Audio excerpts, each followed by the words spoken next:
Hello, my name is Daimond. I'll be going over installing downloaded textures, importing textures and normal maps that you've made or have found, and how to use and adjust them in the game. I'll also be doing another video that will cover making your own normal maps a few different ways, how to tweak and adjust them, and also she'll cover creating your own seamless textures as well.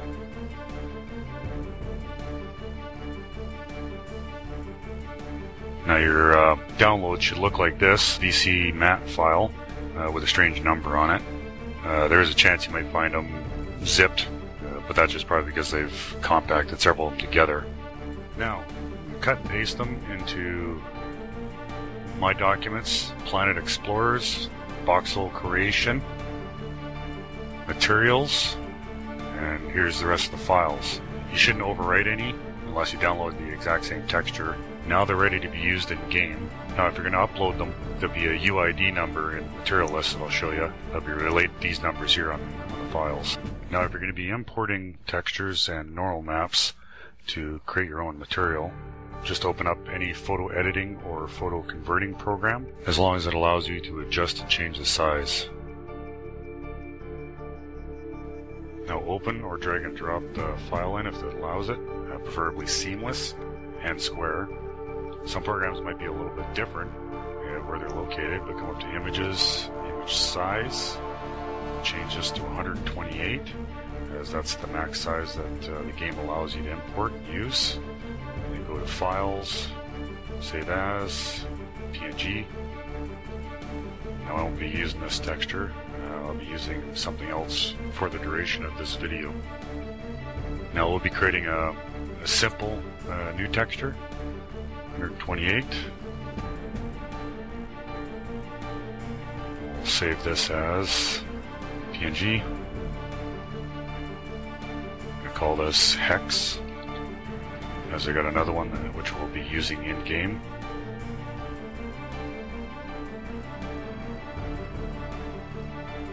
Now you can have the textures and normal maps in any location, simple or complex. I've chosen C, Games, PE textures working. Now we'll be importing Hex and Hexn. To make things easy, I find create a text file and open this up. Then just come up here, right click on your file, go to Properties, highlight, copy and paste this here in Locations into your text file. Then backslash, you come here and add the name of the file, or just type it in, whichever, and highlight this whole thing and copy this.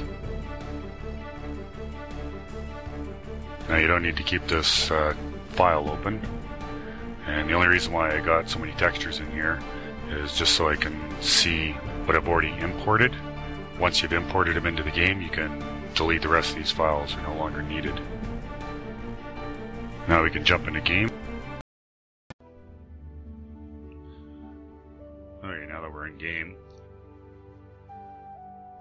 the ones you downloaded and dropped into that folder will just show up here like these ones did. The Camo 1, Camo 2, 3, and whatnot. Just automatically be there, but for ones you're importing, now you can just come down to the bottom here and go to Create New Material, like this, and here's that number I was telling you about, referencing that file. It will change once you start entering a name and whatnot, but another way of doing it is by coming, like say I want to have a baseline of aluminum, you can double click on this, and once you change this, you don't want to hit apply because you want to always keep the default aluminum. But we'll delete this. As soon as we start deleting it, it changes. So we'll call this Hex. You'll see it create as new. This will create a whole new template under the template aluminum. I don't have to go pick it from the list down there, but it doesn't really make a difference. So we'll create this as new before we do anything else. So now we got our hex highlighted in red there. Now to customize further, we have to click this box here. It says customize, and this will open up. Now we come down here to the diffuse, which is your texture map. To paste in here, just hit the control button, which will paste everything into there, as you see. And there's our diffuse map. You can keep that bump map from whatever material you're using and create a whole new thing for a bump. But we're going to use that other hex that we did. So we come down here to the bump, control, like I said before, delete that, x_n dot png, and apply. So now it's applied this bump map to that. So now we'll go in and we'll select. Let's close that for the moment. Close.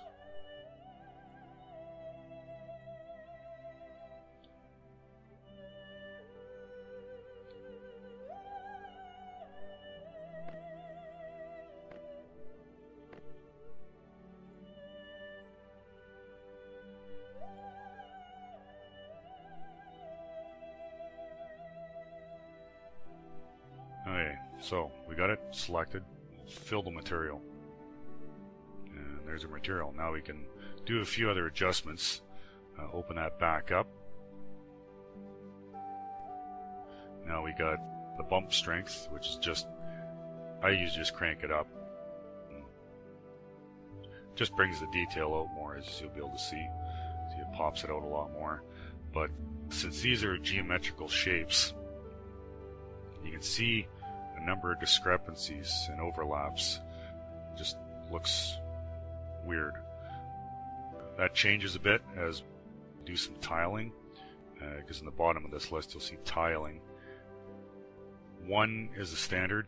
If you lower it, the number, it increases the size, as you can see there, which takes out a few discrepancies, like back here and whatnot.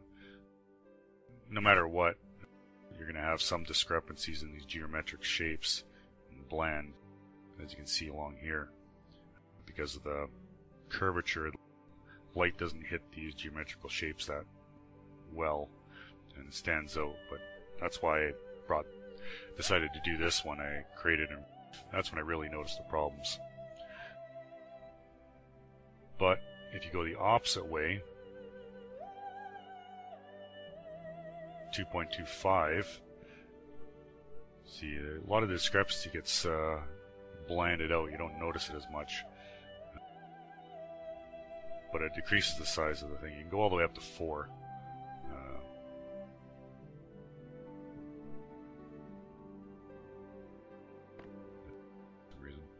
There's that at 4. It smooths out a lot of the discrepancies. You really got to get in there to see the discrepancies right in here or on these parts. But painted, you won't notice it as much.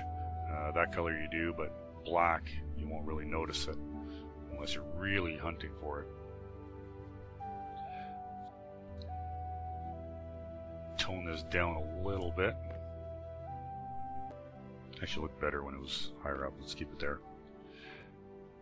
So, spectacular strength, just basically how much light is being refracted.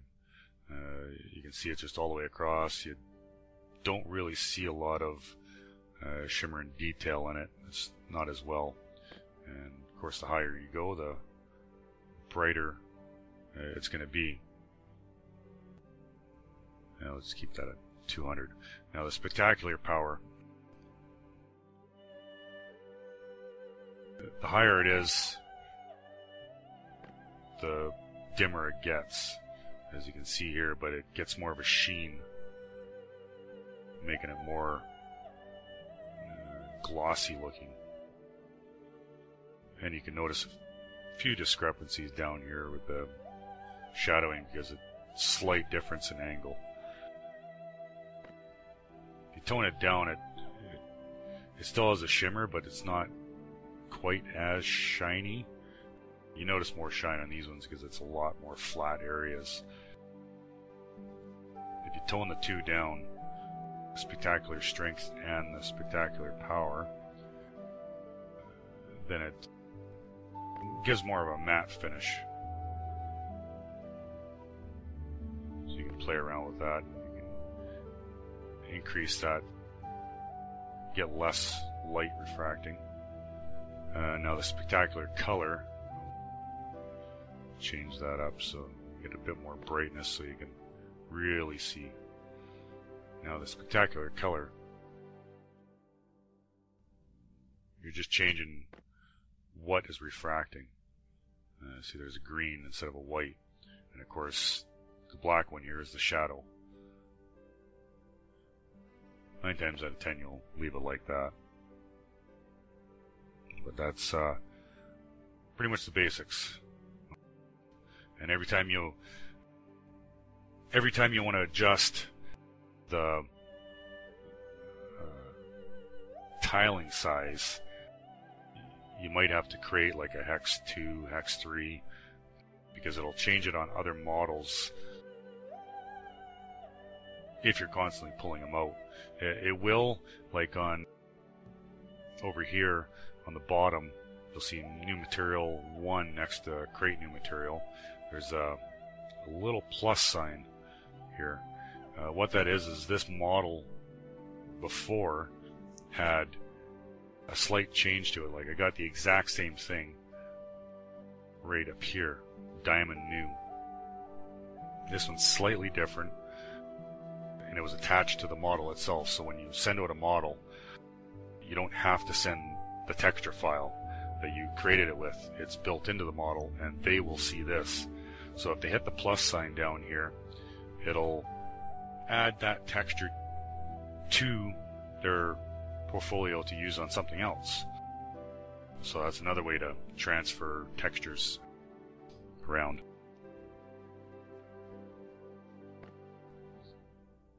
So these discrepancies will be different, and the looks on the sizes will be different per model and shape. I'll show you on a different model afterwards, but let's go to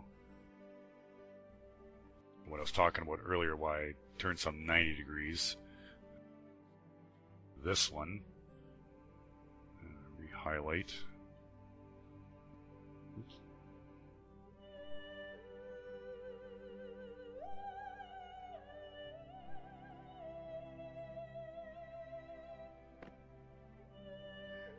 So we'll fill. Now, as you can see on this particular texture, it looks kind of funky because of the way it lays it out. There are some other discrepancies. Some you can notice more than others. This one here, like some of them, there's because of the angles. But once you get back to a normal level, you won't notice some of them. But this one is considerable. So to fix that, all I did was do one at 90 to the other, just because, well, that might be a look you're going for, but I like to keep the look continuous, so I created a Camo 3B. So when I fill this, it changes it to the same angle as the rest of them, so it's more fluid. But you'd have to go through and tweak some other spots, like there's some in here and back under here that are still going in the opposite direction, but it doesn't look as bad. And of course on this side, see, if I undo that change, if you're going to paint the stuff and you're just looking for the base texture, you won't notice the change in direction as much unless you're really looking at it, which isn't a big deal to me. But if you're using this as the actual color and whatnot, then you might want to change that. So some of these are turned 90 degrees. Some of them it won't matter. I gotta reselect that.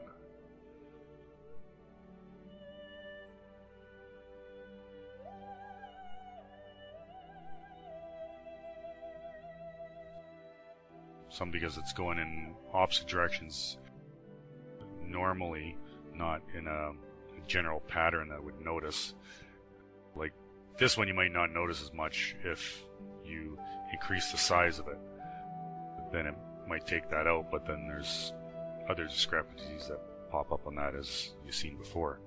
But for something like this, so you don't notice, as it's a very irregular shapes all the way through the pattern, so you don't have to have a different texture map on that one. But on stuff like this, you will find somewhat discrepancies if you get close enough. Like in here, you can see the way it flows across the voxels. You can notice, but once you get to out where you'd be playing it anyways, you wouldn't notice it. So it's not that bad, but some just flow across nicely, like this one here. This one here, you can really see the detail that's standing out when it hits light. But it flows across pretty nicely. You don't really notice too much because it's all irregular shapes again. But on some things, let's go over here to another vehicle. Don't save. On one like this, you can take the exact same ones and it'll adhere differently, apply differently to it. So you might have to create a new material to adjust that.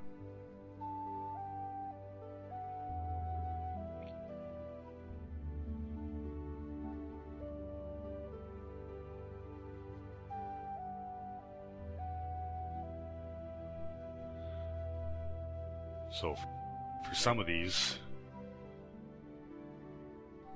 let's apply this one. This one flows across pretty well. Now I've got to take off the color. Here. There we go. I just had that to give a dirty look on the last one. So this one you can't notice as it flows pretty good, but it did on the last one too. But of course, if you change the material size, so let's change it from 75 to 25.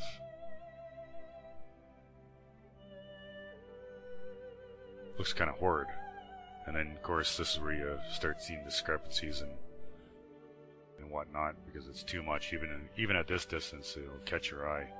There's a bunch in here and over in here, and on the back side where you'll be staring at a lot, there's a bunch of discrepancies across the back side here. So changing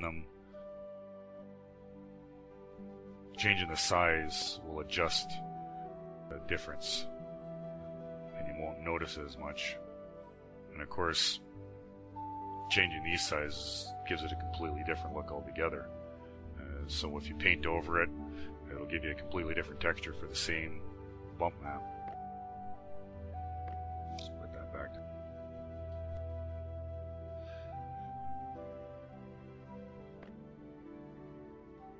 There's other ones, such as this.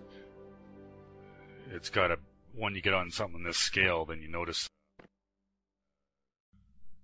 quite a bit of the pattern in it, so it doesn't look as good as it did on the plane, because there was a lot of different angles and whatnot.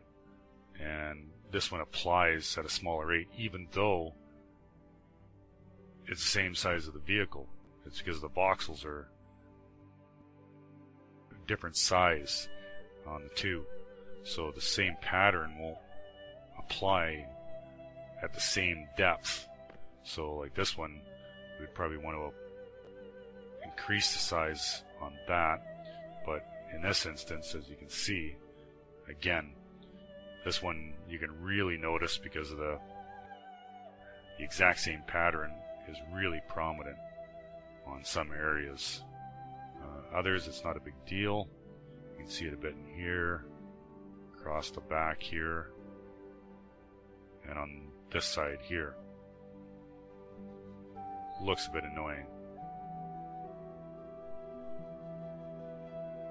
So, the way some of the textures are applied, depending on how detailed your texture is and how well the diffuse map and the bump map came out, will apply differently.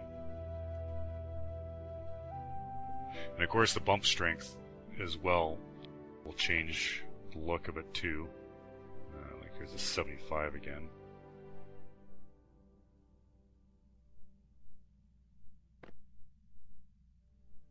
Let's go down a level where you notice the crossover. See, the bump map will lessen you spotting it, because now it's not picking up some of the details. Like this one, you can, because of how detailed that is. But some other ones, dropping the bump strength or reduce the quality, basically, I guess you could say, but you might not notice it on some of them. And a lot of these textures and whatnot I'll post up later on when I post this. Hopefully this helps some of you. Thanks for watching.